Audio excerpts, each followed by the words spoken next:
Welcome back to Primetime News, and a special welcome to those watching on onespotmedia.com. First up this evening, the opposition is urging the government to act decisively on the ongoing concerns about contractual arrangements between security guards and private security companies. Security companies are trying to get security guards to sign waivers giving up their rights as part of newly drafted contracts following a court ruling in September last year. Now, opposition leader Mark Golding is accusing the Labour Ministry of abdicating its duty and therefore wants the Prime Minister to intervene. Giovanni Dennis has our story.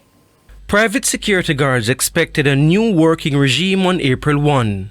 This as security companies were expected to formally recognize their guards as employees and not contractors.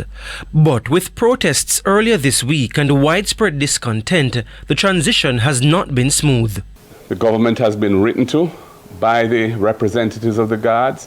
There has been no response forthcoming. It's a state of affairs the government must fix, according to opposition leader Mark Golding.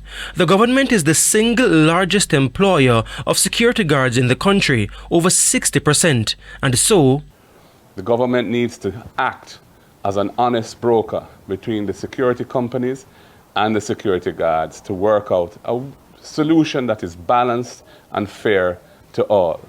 The security guards are prepared to be reasonable. They want the companies to stay in business and to do well so that they can continue to work in the industry.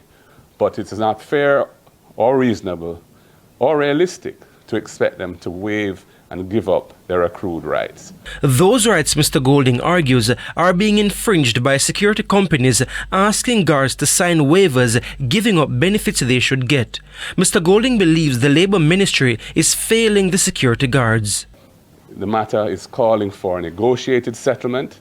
The Minister of Labour has tried to wash his hands of it by saying that the guards must take the matter to court or pursue whatever remedies they may have.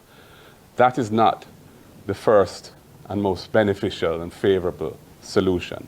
The best solution is to bring the both sides to the table and work out and negotiate a solution that all can embrace. He now wants an intervention from the highest level of government. And I'm calling on the Prime Minister to intervene in this matter to ensure that both sides come to the table and have bona fide discussions and negotiations to resolve the issues that is confronting this industry, which employs tens of thousands of people and affects many more people because, of course, the security guards have families. In September, the court ruled that security guards at Guardsman Limited were employees and not contractors in a case brought by the National Housing Trust NHT. The government has said security guards should seek to settle grosses through established channels. Giovanni Dennis, TVJ News.